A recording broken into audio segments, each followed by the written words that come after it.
I just finished the official Ironman Louisville video. I saw that was posted. I have yet to have a chance to experience it yet. Oh, you did see? Oh yeah, I guess I posted it. I haven't really posted it on the website yet. And No, I saw where you put it on Twitter, but I haven't read it yet, yeah, or I haven't watched it yet. turned out pretty good. We got a couple Wasky appearances.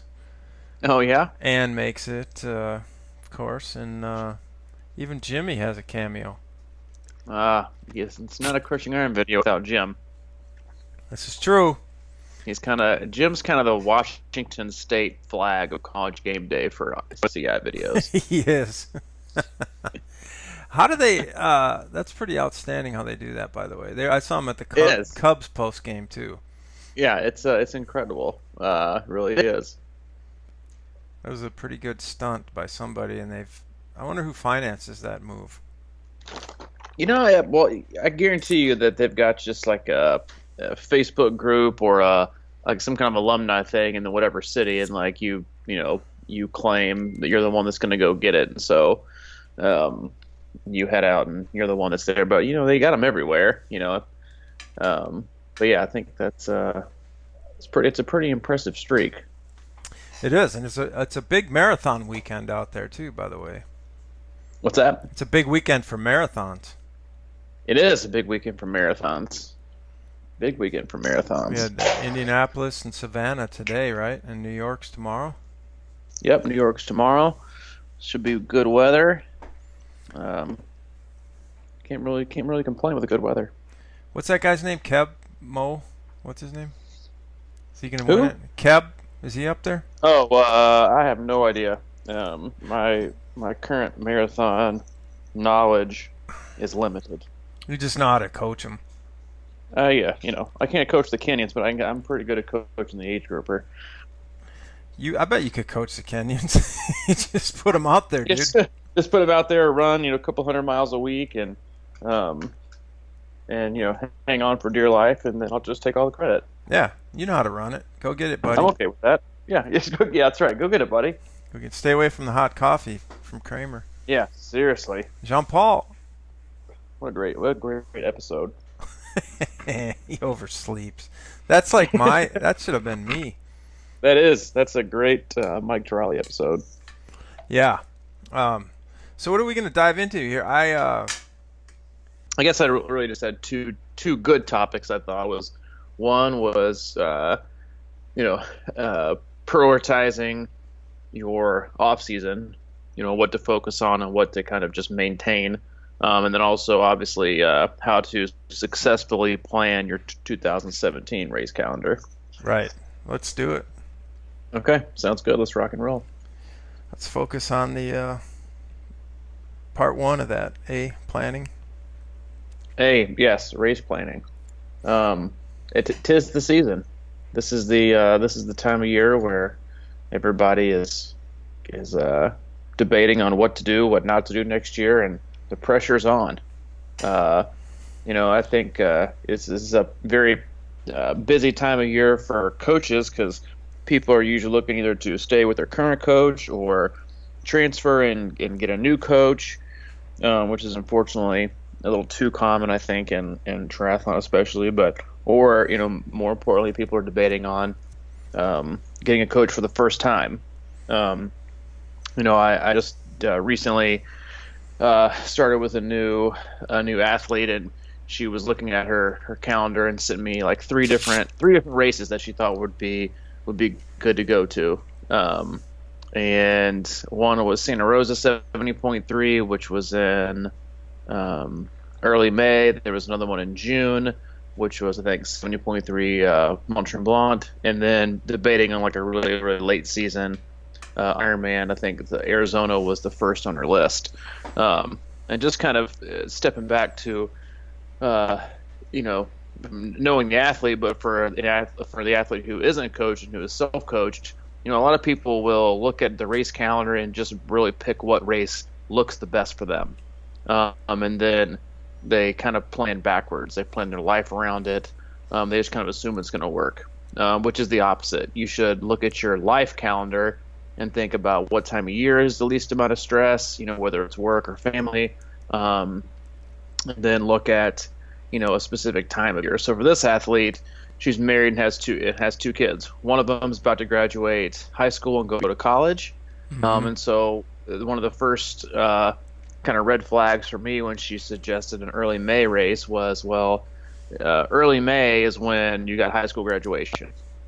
Uh, so that's obviously something you're not going to want to miss. And you're not even sure what day that's going to fall on. So a first or second week May 70.3 really isn't going to be ideal, and neither is a August race, early to mid August race, because as far as I know, you're probably not going to want to miss your son's first weekend at college and taking him and getting him moved in and all that kind of stuff. Trying to balance a 70.3 and do well on top of that, it just creates a lot of stress. So I had to actually bring that up to her, and think, oh, that might not be a good idea. All right, so let's look at months where you have the fewest amount of life commitments, the fewest amount of outside stress, and let's work backwards.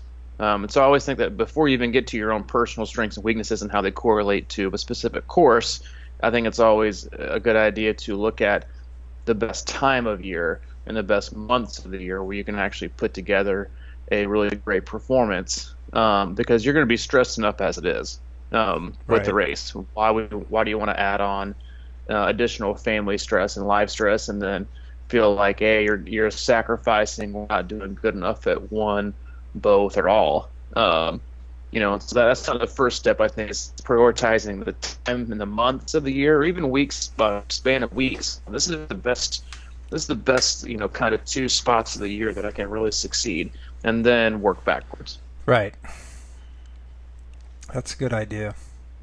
And considering I have nothing going on all next year, I'll do races whenever I want. You're a terrible example of the typical age group athlete. So you know, makes their own schedule, and no, not married, no kids. I know Maddie can be kind of high maintenance, but hey, it seems to be pretty well able to accommodate your training and racing schedule. So you got to kind of got everything going for you. Yeah. For the rest of us, you got to kind of take into consideration, um, work, family, other life responsibilities. Do you like training in the winter? Or do you not like training in the winter? Do you want to run early season half marathon or full marathon, or do you not want to do that? And so there's so many different things, and you kind of need to um, take into account and ask yourself before you even begin to put certain races into a bucket of, hey, can I succeed at these races or can I not? Right. Well, I am definitely taking your approach on. This year I felt like my best training was immediately following my half. I took one day off and then just went right back into it, and I felt like that was my biggest jump. So obviously, after you do your full late in the year, it's very tempting and to just sort of let it all go. And in reality, that's the best training day of the year in a lot of respects. So I've tried to keep it going, and I've had three real strategies for that in just the off season, and they're basically revolve around what I feel like doing, and what sounds more fun, and how can I work fun into training. And then, like, for example, I've been getting on my bike a lot lately, but it's been my mountain bike.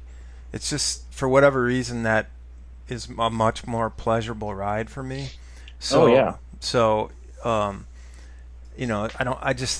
I have cages on the bike, and I just sort of like get out there and throw tennis shoes on and jump on with shorts, and I can ride. I don't have to gear up and get too specific with my nutrition or whatever. But Hmm. but what I've been doing is riding a hilly route, and basically I kind of casually ride, but I've been going up the hills hard. So this is in contrast to my running lately, which I've been trying to keep going as well. But on my runs, I run the similar path, which is very hilly. But what I've been doing on the runs to enjoy them more is walking up hills. Mm. And so I what happens is I get more leg time, and it's unbelievable what a relief it is when you come up to one of these big hills and you know you get to walk up it. Um, Yeah. and it, like the other day I went out for an hour and a half and I got about 9, maybe 8 to 9, like 9 miles maybe. But, it was an hour and a half run and I didn't feel like it just fried me. But the way I look at it is like you're walking up a hill is that's no picnic either. You know what I mean? It's kind of getting that same, up on your toes sort of deal. So you're climbing a hill. But anyway, the whole deal is that, it doesn't seem as straining or like a pain in the ass to run some or get out there and go some long miles. And Yeah. so the third thing is with my swimming is I'm just trying to get in the pool every other day or every third day and just do 1,000, 1,000 maybe to 1,500 broken up in 500s or something like that. Because what happens is normally when I enter the new year, I'm just completely lost my swim and I'm playing major catch up. But this way I feel like, well, if I'm already starting the year with a 1,500 in me, I'm going to be way ahead of the game. You know what I mean? Yep. Absolutely. So it's kind of like, still going, keeping a base. I'm not really working a hard base, but I suppose the longer stuff will come after the first of the year anyway. You build up for that longer thing. But I am sort of focusing on halves, at least early, half marathons and half Ironman races. So I'm kind of like just trying to keep in the ballpark with that, so I'm not starting off way behind the 8 ball. Yep. Yeah, this is a great time of year to mountain bike. I mean, this is a good time of year where I really try to take a lot of freedom with my athletes. Um, because you're so far away from your next year's race. Most people are coming off a late season Ironman, and the biggest difference is the weather. If I'm telling them to do, scale back and let's get back to some turbo sessions on the trainer, and then there's an hour and a half, and they text me and say, hey, it's still 70 degrees. I know it's November, but it's still 70 degrees and it's beautiful outside. Can I go, can I take my mountain bike out and ride for 3 hours? Absolutely. Wow. That is a no-brainer. It's no question. Get outside, enjoy it while you can, because, the winter months will be here. And at some point, you're not going to have the option to do an outdoor mountain bike for most people. So it's great cross training. I also in the fall and maybe late winter, good into spring months, I'll occasionally throw in like a 2-hour hike. Yeah. For athletes, as some cross training, throw on like a 35, 40-pound pack, and go hike for about 2 hours. Go out to, if they're in, find a local park, and the amount of work you'll do, lower body, just a great long endurance day. Frees the mind, lets you get outside, go by yourself, go with some family, go with some friends. Just a nice little way to continue to break up the monotony that is about to come as the year progresses. Yeah. And I'm telling you, man, it's a little bit like hiking, but that I played Frisbee golf for the first time the other day. That was kind of funny to think about, but man, that is kind of a workout. And it's what I found interesting about it was I was just a little bit sore in a lot of places, and I knew that was working different muscles. And this course was kind of hilly, so there's a lot of walking uphill and hiking uphill and things like that. But you really use your core in that thing, and it's not like an extreme core workout or anything like that. But I think it just sort of like reminds a lot of your muscles that they need to be worked too or whatever. So Yep. it was pretty cool, and I really enjoyed it. It's kind of a quick hour to hour and a half deal, and you can kind of go out there, and it's a whole nother element to, training. I think that, this is one of those things like people are always sore, doing Ironman training and stuff like that. And I think it has a lot to do with the fact that we don't get an overall workout. And I know the cross training, the 3-sport thing is a lot better than running, and we talked about that, I think that last time. But there's a lot of other things you can do. Like when we were kids. I mean, you're used to moving your ankles all different ways, and I think like even trail running is a really good thing to kind of get your legs in better shape than just that. Oh, absolutely. Straight, your ankles are never flinching on pavement. Yeah. But those little things like that really go a long ways, I think. Yep, definitely. And what else did you have there? That was about it as far as doing different things for the off season. But obviously, when you get back to focusing on what kind of races to pick once the season gets going, and there's so many different variables you have to take into account if you're looking to really do well and succeed. It's just a lot of planning needs to go into it. Hopefully, not just that race looks fun, I'll do that one. Which I think is great. But if you're really looking for your best performance, there's a lot of things you need to take into account. Yeah. So I mean, like, when you drop, do you prefer your athletes to be on sort of a year-round plan? Because there's a lot of things like you see out there, like 10 weeks to Ironman, or 14 weeks or 18 weeks and things of that nature. Do you prefer it when you can work with athletes year-round, even in a looser way in the off-season kind of thing? Or how does that? Yeah, I mean it's a that's off season is kind of, I guess, a relative term depending on when your main race is. You're always training. I would say 90% of my athletes are year round. And you see the 10-week Ironman or the 18-week Ironman or the 20-week whatever, and there's just a huge difference in, are you looking for a training plan or are you looking for a relationship with the coach?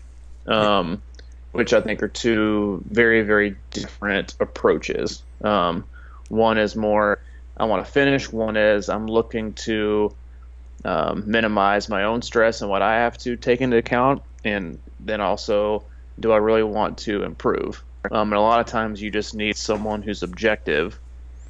And sometimes that's all it is objectivity. Somebody to say, slow down, which is usually what it is. I mean, rarely do I have to have a person say, all right, you need to speed it up some. It's usually slow them down or take a rest. Yeah. And it's building out an annual plan, which is what I do. I'll spend November, December kind of sketching out what your entire 2017 will look like. Based on the number of hours you have to train in a week. Or if it's training stress, where we need to get to in order to get your A race. And we kind of start from where you want to go and then work backwards. I mean, that gives me an idea of, if we want to get to where you're training at 17 hours in May to do well at a May race, and you ultimately want to average 14 to 15 throughout the entire year, well, those numbers need to be taken into account on day one.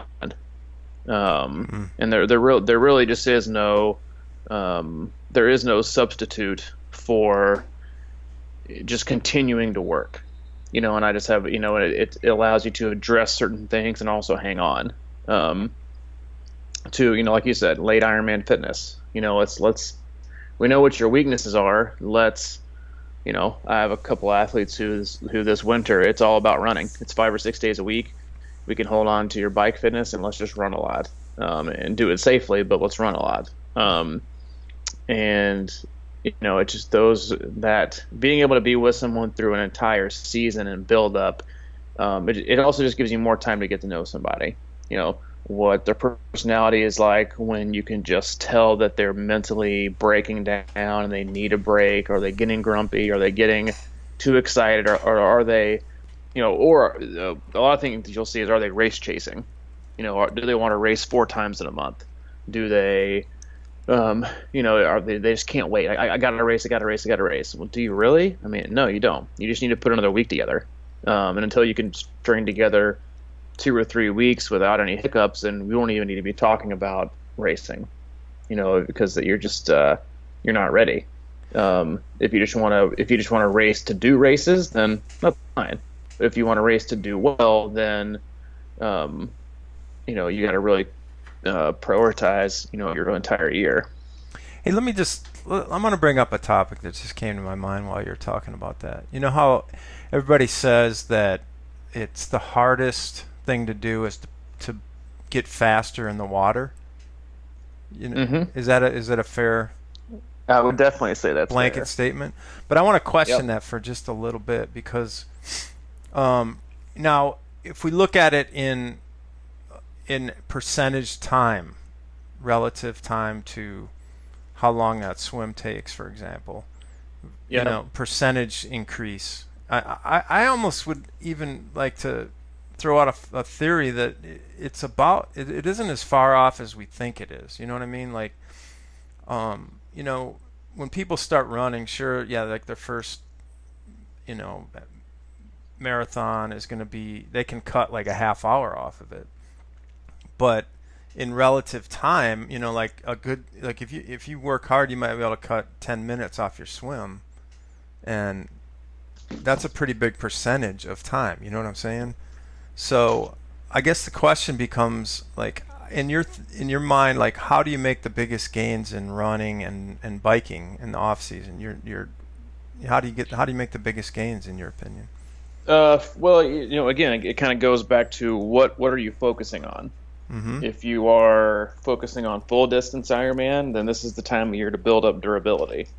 I had this conversation with an athlete just earlier today who's racing the New York Marathon tomorrow, and had to very politely remind them when they asked me, when is it okay to speed up and pick it up a bit?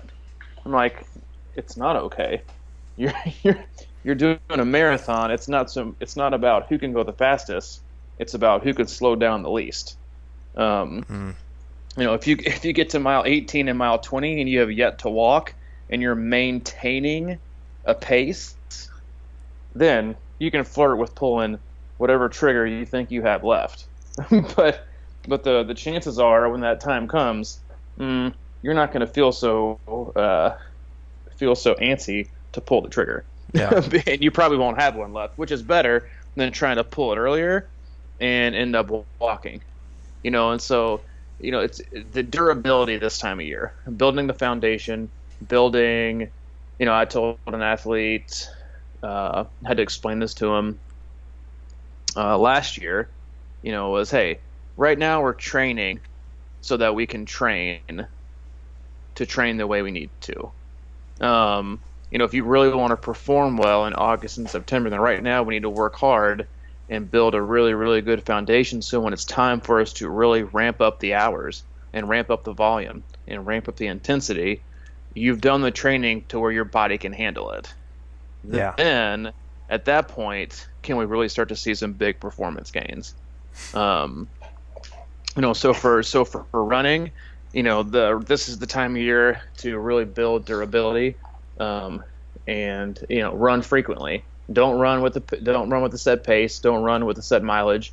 Run for time and volume, and just continue to string it together and just build that durability. And once you get into the season, you can build in some speed work. A lot of people throw in speed work like the first week that they try to get faster at running. Well, that's an outstanding way to get a stress fracture or to break down your body. You see the same athletes over and over and over again with the walking boot on. Well, what happened? Oh, I pushed it too hard. Mm-hmm. If you built up enough durability, A, you're going to know what your limits are, but B, you're going to be so much more of a resilient athlete that you're going to the percentages of you having another stress fracture are a lot less. Cycling wise, especially if you're again doing a 70.3 or more so a full distance, as the season gets going, you're going to lose some of your higher end threshold numbers. For cycling, it's your people always want to know what their functional threshold power is, your FTP. That right now is the time of year where you want to build that, so you can have the room to actually lose some of it. You might have I'll give you for me example. For right before Ironman Wisconsin, the last test I did was in June, and I was at about 285. Mm-hmm. I didn't do another test, but I just used that for kind of my baseline for the zones and the numbers I needed to hit for the rest of the duration. Because at that point, you don't. It's more about the duration you can hold a certain power for, not raising it. So you're going to lose a little bit of power. So when I retested 2 weeks ago after 3 months of Ironman training and about 2 months totally off, my number had dropped substantially, Huh. like 40 watts substantially. Um, and so you got to think about it like that's how you have to build your season. You're building, for a cycling, you want to build a number so high that you can keep a much lower number and that's still fast. If that makes sense. So if you want to have a real time, cycling FTP power of 300, well, in the spring, the fall, winter, and early spring, you're going to want to probably build it to about 320, because you're going to lose just a little bit leading up to the race, because you're doing more longer, slower, consistent, steady rides, not because not trying to crush yourself with short intervals. So now is a great time of year to use a program like Trainer Road, use short workouts that are just all out and just keep them short and sweet. Go out for an hour, pound it, raise that threshold over the winter months, and then let it rip once you get on the road. Mm-hmm. Yeah. So I mean, just using me for an example, it's been curious because I've done 4 Ironman now, and 3 of those marathon times are within a minute of each other. So if you step back and kind of looked at that, what, how would you analyze that? I mean, that's obviously me just holding on a run. I mean, that's not a. I've never felt like I've had a run. So, Yeah. um, to me, that points to just my base in running and cycling. Is that what you would? Yeah, I mean, I think that's a great place to start. The first question I would ask you is, under somewhat similar conditions, are you running that because that's just what you think you can run? Um, I think I can run like a 420. Mm-hmm. Well, in your mind, are you just kind of self-calibrated to where that's pretty much what you're gonna do anyway? Mm-hmm. Um, and then, oh, you end up around 419, 420, 421, 418. Like, are you running to get that time, or are you running to run as fast as you can go? Now, if you think you're just holding on the whole time, then I would say that, it's not so much a speed issue as it is, continuing to work on your speed, but maybe work on your durability so that you don't break down as much, so you're not having to hold on. If you can not feel like you're holding on till about mile 20, then that's better than just trying to hold on to around mile 17 or 18. Yeah. If you can keep building on it, if you can keep consistent, and I think for you specifically, just knowing your background and knowing how you approach each and every season, it may be that because you tend to start doing it around the same time every year, so you get what you get. I mean, Mm-hmm. you get your 12 or 8 or 12 or 16 weeks of Ironman running, and that yields you a 420. And you start around the same time of year. You do kind of the same things. Your body kind of knows it. So, like I said, you get what you get. Yeah. Would it be interesting to see what you would get if you started to build a little bit of it in, March? Yeah, I think it would probably yield a little bit different result. But you never know. You won't know until you do it. Yeah. Yeah. And I do think that I felt like at Wisconsin this year, I probably could have cut about 10 minutes off of that time.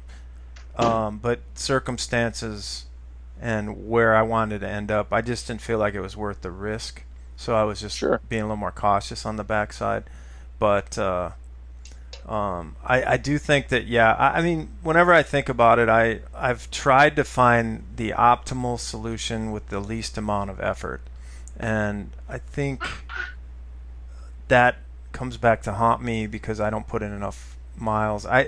going into last year when I did Chattanooga, I was running a lot. I was up there in the run, but I didn't have the bike there, so as far as mileage, I mean, my bike was fast, but I just couldn't turn it up on the run, even though I was running up to 18 miles. And I was actually, I felt like I was excited to run, and then I didn't get to run. So I think that's kind of what most people face, is that they want to get off that bike and run like they know they can, but they can't. Yep, exactly. Yep.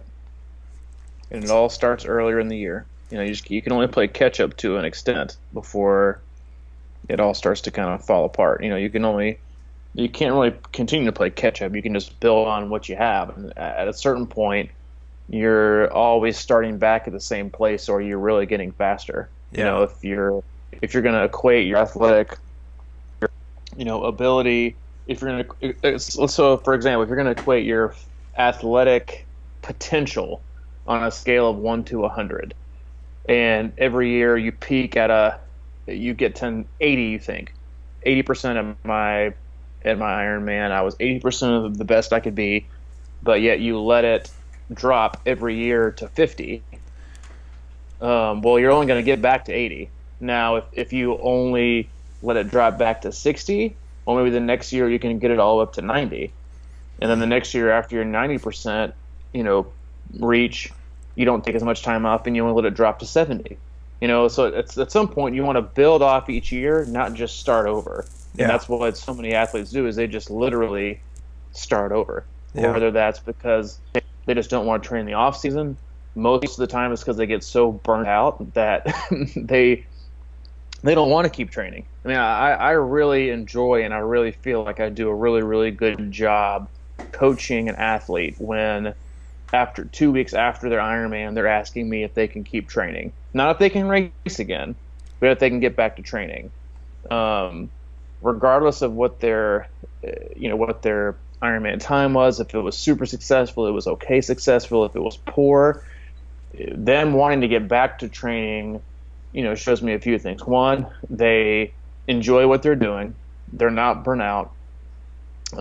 They feel like it brings a positive aspect to their life, and they feel weird without triathlon or the triathlon training as part of their daily routine and schedule. And they like the process of getting better. And if you like all of those things and you can do that year round, then you're eventually going to get to you're going to reach your potential. And if you can continue to do it year after year without getting injured, again, you're going to reach your potential. It just takes a lot of patience, which most of us don't have, myself included. Well, you're big on using the word building foundation and building your chassis, and I think that's really, for me, what it kind of comes down to too, because now, whether it be weight training or hiking and things like that, sort of those anaerobic kind of muscle builders that put you in a position to go harder next year and be able to push your body a little bit further. Yeah, it's an interesting analogy you use with that 50, 60, 70% thing, because it's just incremental gains that you want to capitalize on momentum. I mean, momentum is everything. And if you can sort of keep it going, and that's why I was kind of mentioning that earlier about figuring out ways to cross-train the cross-train and just keep it more enjoyable but still effective in the off-season. And that's my focus right now, is just to keep it going, because it is a grind, and then at some point you want it to be enjoyable, and it's like anything, if you sit down to write every day, you get to be, it's easier. Or if reading or whatever it is, you just build your body or your mind in that shape. And if you're used to writing 10 pages a day all year, then writing 5 or 6 is a piece of cake, but you're still doing it. Yep. It's you got to be okay not doing the sexy stuff, not doing the Facebook, Twitter, Instagram, worthy posts of your GPS device in the winter, and just doing the mileage and doing the volume and doing the stuff that's boring and monotonous, and there's not much variety to it. Um, but knowing that when the time comes, you're going to be able to, reach your potential. And when it's time to start doing the stuff that really means it, you'll be ready. And you're not going to be the person that uses the excuse every single race. So, yeah, I've been nagging some injuries. I just been kind of broken down and overtrained, and season hasn't really gone the way I would hoped it would have. Well, 9 times out of 10, it's because it's your own fault. Yeah. You started training too late. You tried to be a big shot and run 5-mile repeats on the track, and PR a training day when you just ruined your race. Yeah. Your nagging injuries in the summer and spring can more than likely be solved by appropriate volume increase in the winter. And what I think a lot of that comes down to, and I fight it, everyone fights it, and you pointed it out about PR and a training day, and I think, I think it's unrealistic to tell people to kind of put down, leave their watch at home. But what I've tried to do is, a lot of times I will try to force myself to go slower and things like that, and it's very hard to look down at your watch and see, man, you're not going what you would like to go. But if you can flip your mind in a sense of letting go of the ego and looking at that as an exercise in patience, so if you're used to running a 8.5 minute mile, and can you challenge yourself to be patient enough to run a 10-minute mile or something like that? You know what I mean? Mm-hmm. Like where you can make it a positive goal even though it's slower. I think that's a huge mindset, at least for me in training, is that can I successfully go out there and not overdo it?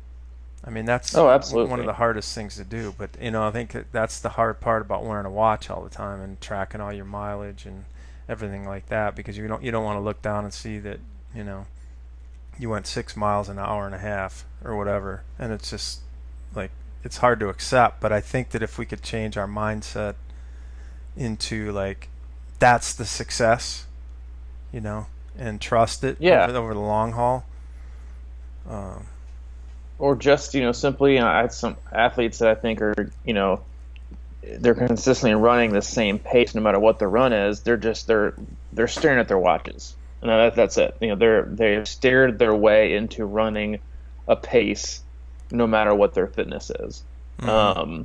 And so a lot of people that are looking at longer duration stuff, so you really gotta kind of calibrate your internal clock, your internal GPS, your internal power meter. I mean, and go by feel. And for some people, I'll have them, I'll make it into a kind of a game.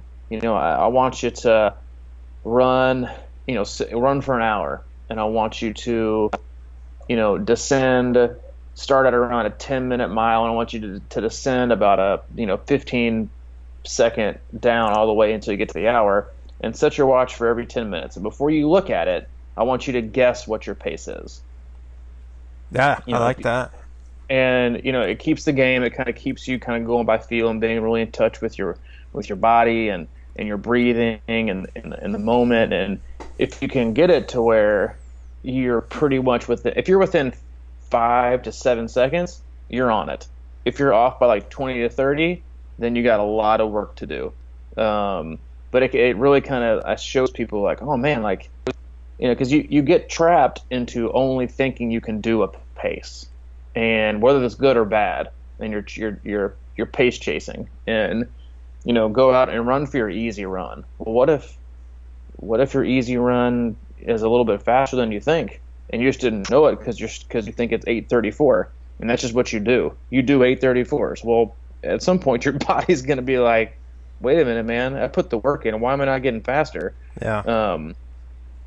And so it'll be time to do that. So that's always something good to tell people is to, set an alert on your watch every 10 minutes, try to descend a little bit, and see if you can guess your pace. It'll show you not only, can I self-calibrate, but can I descend appropriately? When I need to push, do I push the right amount, or do I push too much? Most of the time, people push too much. So it's a great way to, like I said, take your eyes off the GPS a little bit and and just kind of recalibrate the body. Yeah, I really like that. I like that concept of self-calibration. And a lot of times, like when I run with just my timer, and I'll go on the greenway and I'll do that with the quarter miles, and I'll just run a quarter mile blind and look down every time I cross that stake, and I try to be within, like you said, 3 to 5 seconds. Yeah. Consistently, and that may be 2 minute per quarter mile. It may be a little bit faster, and it may be 2:15 or whatever. I'm just trying to figure out what that means and what that feels like more than anything. So I think that's cool. Yep.